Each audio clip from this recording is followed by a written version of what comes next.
Before we even say hello, imagine a girl, barely 13, trapped in a house where the people she trusted the most were hiding secrets so dark no one dared to speak their names. One night, a single moment would change everything, a moment so hidden that the town pretended it never happened, and yet tonight you are about to uncover it. Hello everyone. Before we start, make sure to like and subscribe to the channel and leave a comment with where you're from and what time you're watching.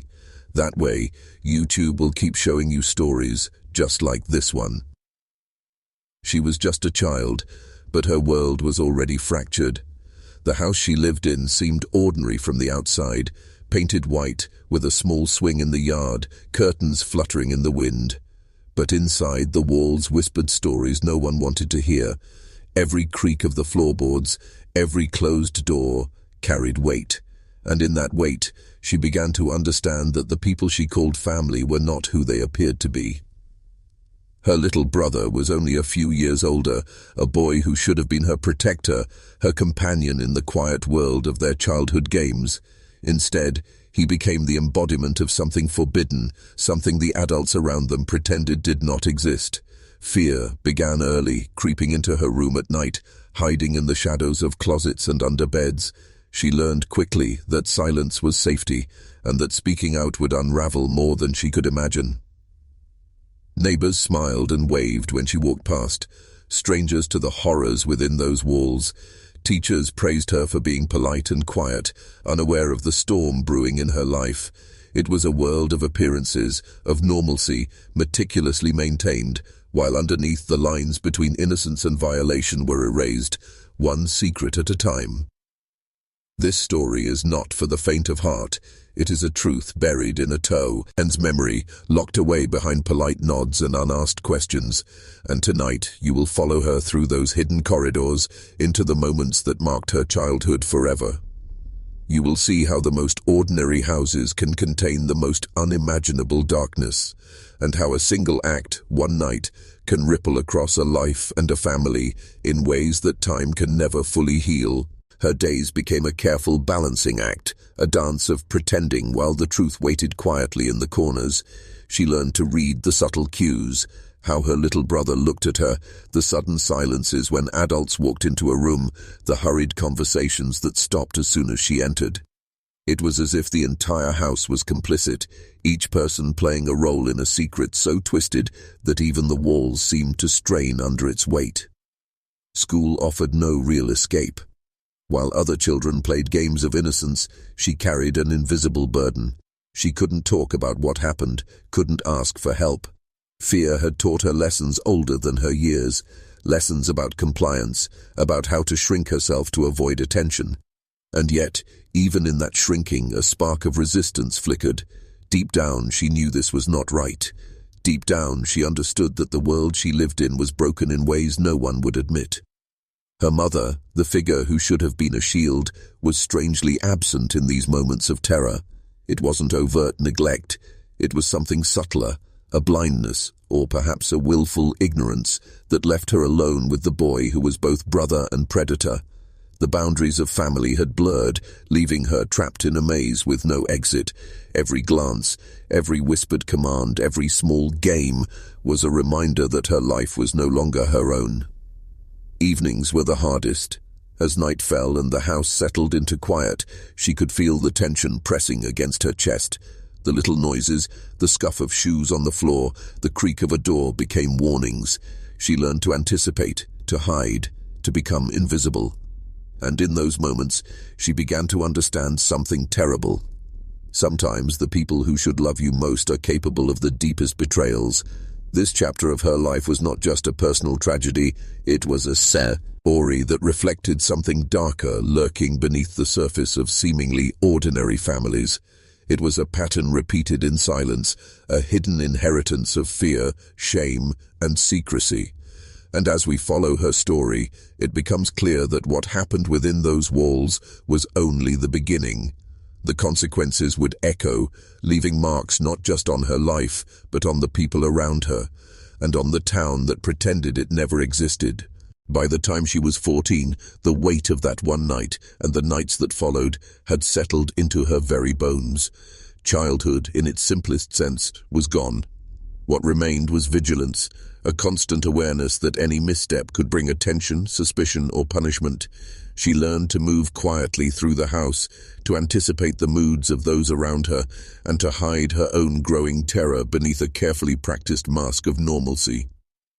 School projects, birthday parties, and neighborhood games became exercises in survival. She smiled when she was supposed to, laughed when she had to, but inside, the turmoil raged. No one noticed, no one questioned. Even the adults who were supposed to protect her seemed to have accepted a reality far darker than any outsider could imagine. And in that acceptance, a silence formed, a silence that both concealed and condemned. Her little brother, once someone she had trusted, had become a figure of control and confusion. The boundaries of family love and trust had been distorted, leaving her isolated in plain sight. There was no escape, only a carefully choreographed existence where she tiptoed around conversations, avoided eye contact, and learned the language of evasion. Every glance from him, every whispered word, carried a meaning she had learned to decode with fearful precision. The fear wasn't just physical, it was psychological. It seeped into her thoughts, her dreams, even the way she saw the world outside the house. Trees, houses, and playgrounds. Ordinary objects became reminders of her vulnerability, symbols of a normalcy she could no longer access. It was a private hell, a world unseen by neighbors, teachers, and even friends, who noticed only the quiet, polite child, never the storm that churned beneath the surface. Evenings remained the hardest. The house, silent and still, held its own breath as though waiting for her to make a mistake, waiting for someone to hear the truths that had been carefully hidden. And she learned that the most dangerous secrets are often the ones hidden in plain sight, in the very places that promise safety, love, and family. As we continue, it's important to recognize that her story is not just an individual tragedy.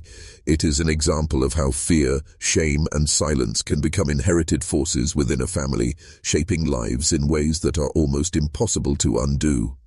It is a story that hides in the shadows of everyday life, and yet tonight, those shadows are about to be revealed. By 15, the lines between victim and observer had blurred. She had become an expert at survival, not just physically, but emotionally. Every interaction with her little brother was a calculation.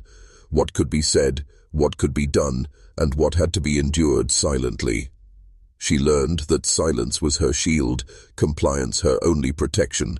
But even as she adapted, the damage was quietly accumulating, like ink slowly spreading across a fragile parchment.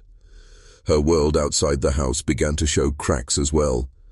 Teachers noticed moments of distraction, the subtle tension in her posture, the way she flinched at sudden movements.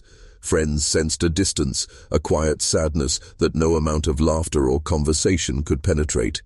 She existed in two separate realities, one visible to the world, where she smiled and answered questions, and one hidden, where fear dictated every thought and every action.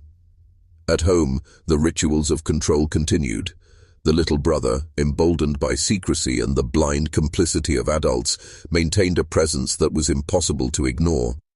Every room in the house became a reminder of what had happened and what might happen again.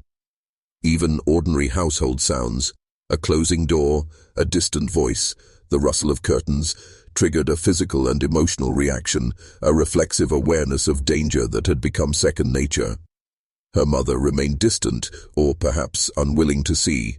Sometimes it was easier to believe it was blindness rather than malice, but the result was the same: isolation.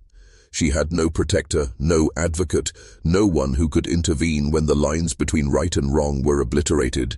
And in this vacuum, fear grew, embedding itself into her very identity, shaping her perceptions and molding her understanding of family, trust, and love.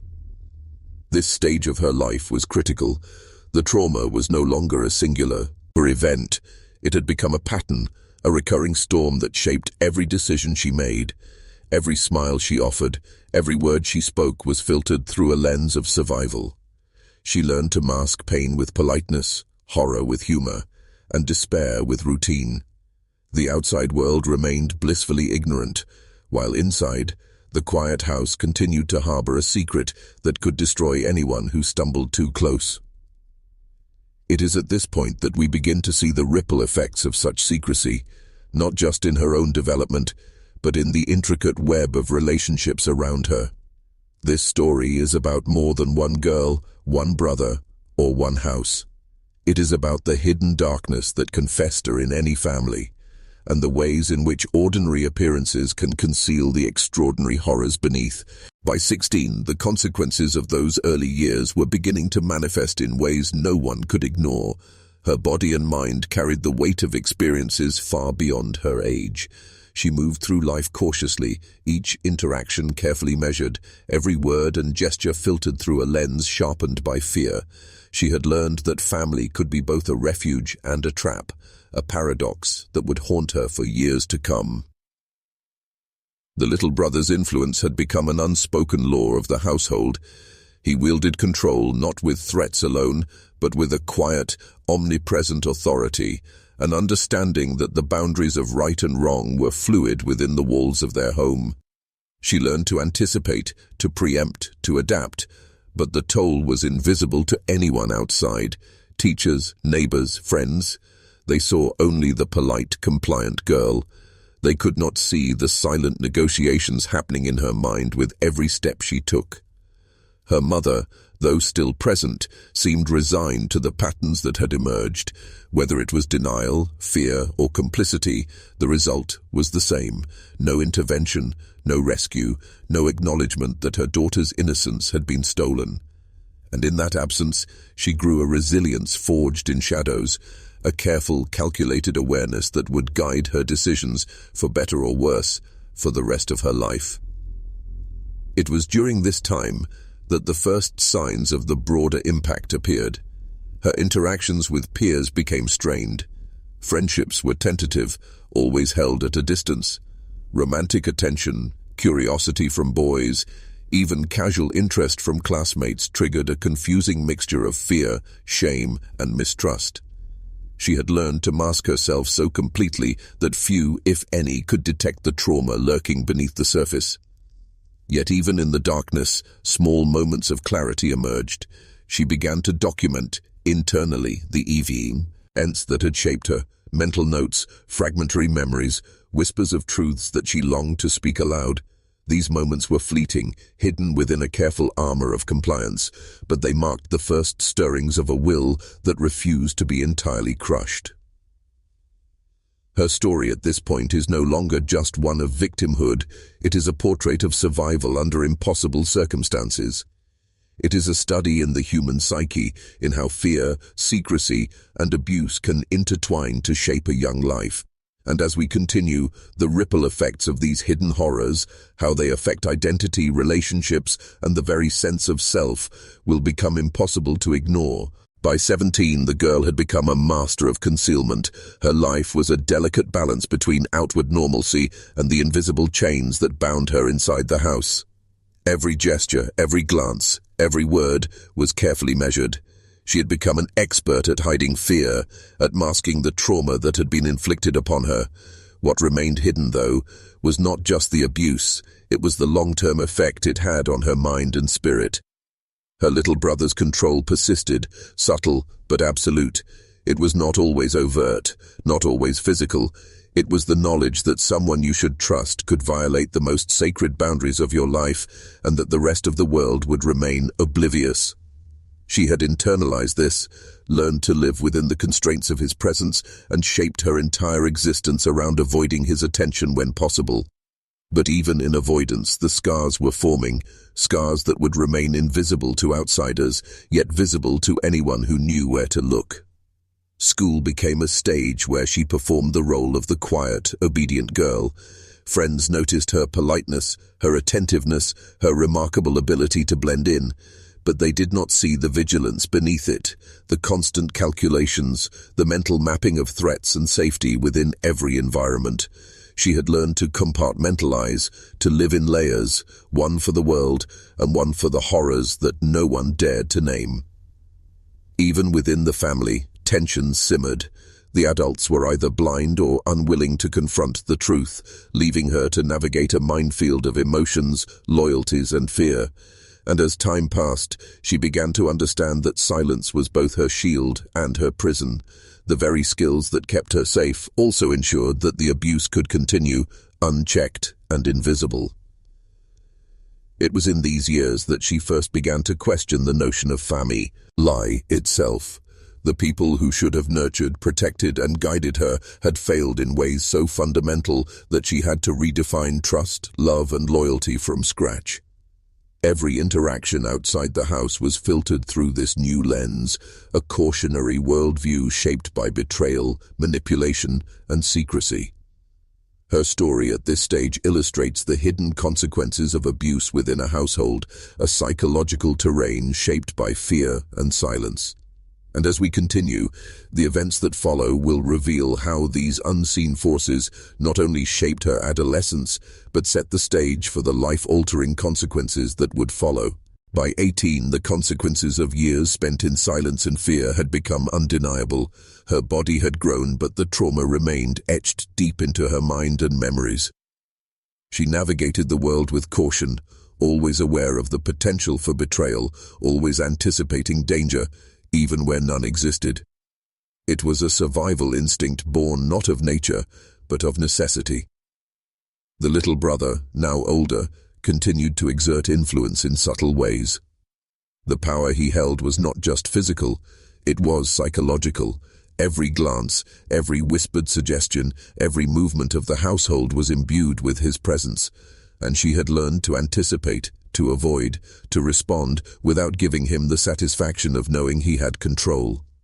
Yet, no matter how carefully she maneuvered, the past lingered, a shadow she could never fully escape. School, friendships, and even casual social interactions were colored by this experience. Trust was nearly impossible to extend. Every gesture of kindness, every friendly word, was filtered through a lens of caution and suspicion. She had become an expert at reading people, at detecting potential threats long before they appeared. And yet, no skill could erase the memories, no vigilance could undo the events that had shaped her. If you're still watching, you're already braver than most.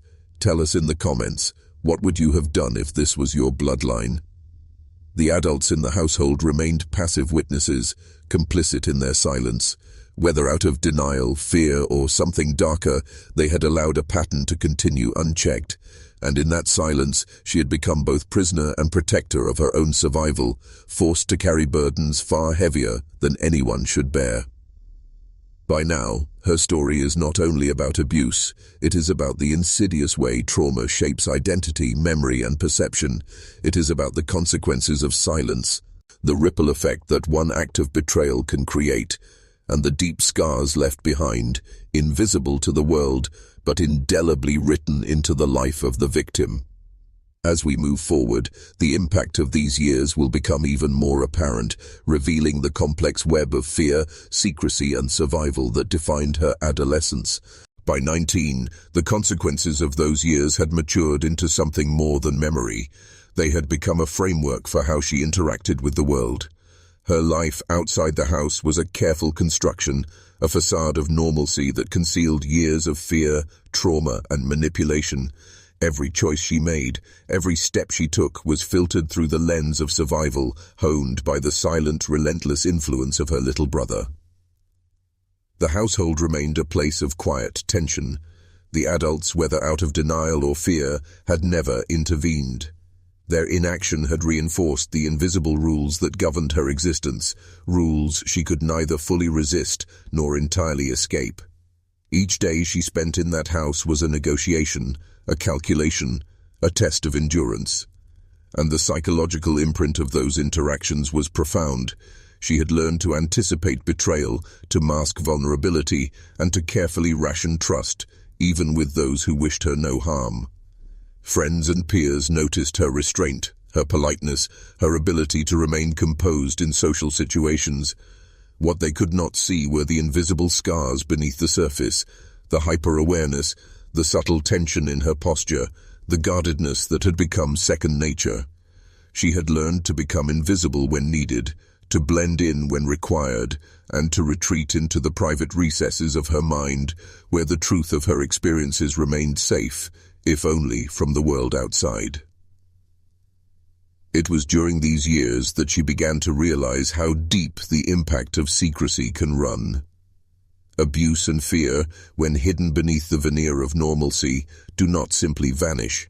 They shape a person, molding identity, emotions, and perceptions in ways that are often imperceptible. She had become both resilient and fragile, hardened in some ways, yet vulnerable in others. This stage of her life highlights an uncomfortable truth. Trauma often leaves invisible trails. The patterns established in childhood ripple outward, influencing choices, relationships, and self-perception in adulthood. And in her case, the ripple effects of betrayal and silence were just beginning to reveal themselves in the complexity of her emotional and psychological life. As we continue, we will explore how these hidden wounds eventually collided with reality, and how the past she had been forced to endure could no longer remain confined within the walls of her home. The story grows darker, and the consequences of those years will become increasingly unavoidable. By the time she reached 20, the past she had tried to suppress began to assert itself in ways she could no longer ignore. The trauma, once a quiet undercurrent, became a persistent force, shaping her emotions, decisions, and relationships. It was as if the house, the little brother, and the silence of her family had followed her into the world outside, leaving invisible chains that restricted her every movement. She began to notice patterns repeating themselves: trust betrayed in friendships, subtle manipulations in romantic relationships, and an ever-present fear that anyone close could turn harmful. The lessons learned in her childhood, while meant to protect her, had also created a heightened sensitivity to danger, a wariness that isolated her from those who might have offered genuine care.